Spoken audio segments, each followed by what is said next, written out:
Welcome to this screencast on the first two sections of Chapter 3 called Control. So we're going to talk about control structures. Basically, blocks, loops, and branches. They're what control the flow of your program. You know the program starts at the top, has a sequence of instructions or statements, and here are some control structures that can be incorporated into that sequence of statements. There are 6 of them. The block, the while loop, the do while loop, the for loop, so those are loops that allow you to do looping. The if statement and the switch statement, which allow you to choose different paths into the sequence. So the first one is the block. It just groups statements together, and it's done with a pair of curly braces, so it has an open curly brace. You have 0 or more statements. If you have 0 statements, that doesn't make a lot of sense. So you should have at least 1 statement in there. But you can have empty blocks. It's completely legal. It's just something you might do for logic. Some people might say that it's a style problem, but you can have empty blocks. And it doesn't affect the flow of control because we start at the open curly brace, do all the statements in it, get to the closed curly brace, and then we continue on to the next statement after the closed curly brace. But what it does do is it allows us to define scope. So what is scope? Scope is basically where a variable is usable. So you declare the variable. After you declare the variable, you can use that variable. If you declare a variable in a block, it's usable after that block and any sub-blocks. But a variable is not usable outside of the block that it is declared in. So let's go over this example where we have int x equals 3 inside of a block. It is usable everywhere in that brownish box. So we can refer to x right after we've defined it. We could use it inside the first block there. We could use it outside the block. We could use it inside the next block. And finally, we can use it all the way into the closed curly brace for the block that it is in. X is not available outside of the curly brace of the block that it's in.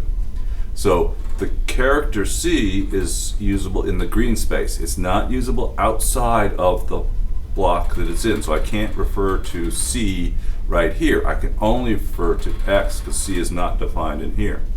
I can create another C, same name, but a different type, in a different block because C is no longer defined in this block because we've left the first block. So now in this block, C is a double, not a character. And again, once we leave the block, C is not defined. Neither of those C's are defined here, and the only variable in this section is X, or anything that's defined after X. So that's how we can change the scope or what is visible, the variables that are visible. It's a good idea to use scope. It's dangerous to declare a variable in an outer scope and then declare the same variable in an inner scope, because you're actually referring to the inner one, and it can be very confusing to the programmer as to which X you really mean. You should only have the variable named once in each scope. It's just dangerous. Just try to avoid reusing variable names in inner blocks. You have to sort of figure out which X you are referring to. It can get very confusing.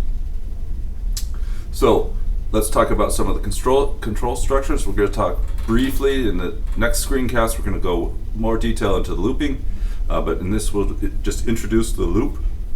It allows you to repeat some statements over and over and over. There are 2 forms of the while loop. The first one is the one without the curly brace. You can only have 1 statement, and that 1 statement will be executed until the Boolean expression is false. My preferred way to do it is to use the block, so the curly braces, and then you can have statements. You can even have 1 statement in there. And the reason I prefer using the block and the curly braces is that if you have 1 statement and you want to add another statement to that while loop, the inner part of the while loop, if you use the first one, you got to remember to put the curly braces in there, or only the first statement will execute. So I always put the curly braces, even if I have just 1 statement in there. The loop will continue to loop while the Boolean expression is true. This can lead to infinite loops. If the thing never is false, then the computer will be in an infinite loop, and you'll eventually have to hit Control C or something to kill the program and figure out why I got into this infinite loop. So it's a good idea to always remember that if you have this Boolean expression like this one where we say while number is less than 6, you need to change number inside the block of the while loop. Or number, if number never changes, we forget the bottom line, then number will always be 1, and this loop will loop forever, and it'll print out 1s until you finally say, quit, I'm done. So remember to always change, or make sure that you change something such that your expression, the Boolean expression, can become false at some point. It's always a good idea to either put that change first or near the end. Either place is fine. For me, I like it at the end, just because I will remember to do it. You can do it first. Either way is good. So what does a loop flow of control look like? So you come down from the top, you hit the while loop, while statement, you check the condition. If it's false, we go on to the statement after the while block. So we may not run at all. If we have a condition that is false, we can skip the whole statements inside the block. If it's true, we run the statements sequentially, one after another.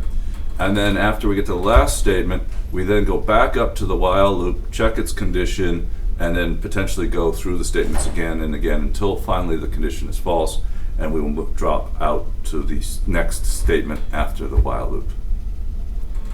So the first branching statement we'll talk about in this section is basically the if statement. We can take one of two alternate courses. So there are two, again, similarly, there's two versions of this control statement. We have if, open paren, Boolean expression, close paren, a single statement, else statement 2. And again, I prefer the second one where you have the curly braces. So if Boolean expression, open curly brace, statements 1, else statements 2, even if statements 1 has only one statement in it, because it makes it much easier to add statements as you're going through and building up your program. So we do statement 1 or statements 1 if the Boolean expression evaluates to true. So we do the if part. If Boolean is true, we'll do statements 1. Else we're going to do statements 2 if that evaluates to false.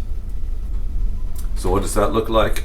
The simple if statement is we come down, we check the condition. If it's false, we're going to jump over all the statements, and then we're going to continue executing after the closed curly brace.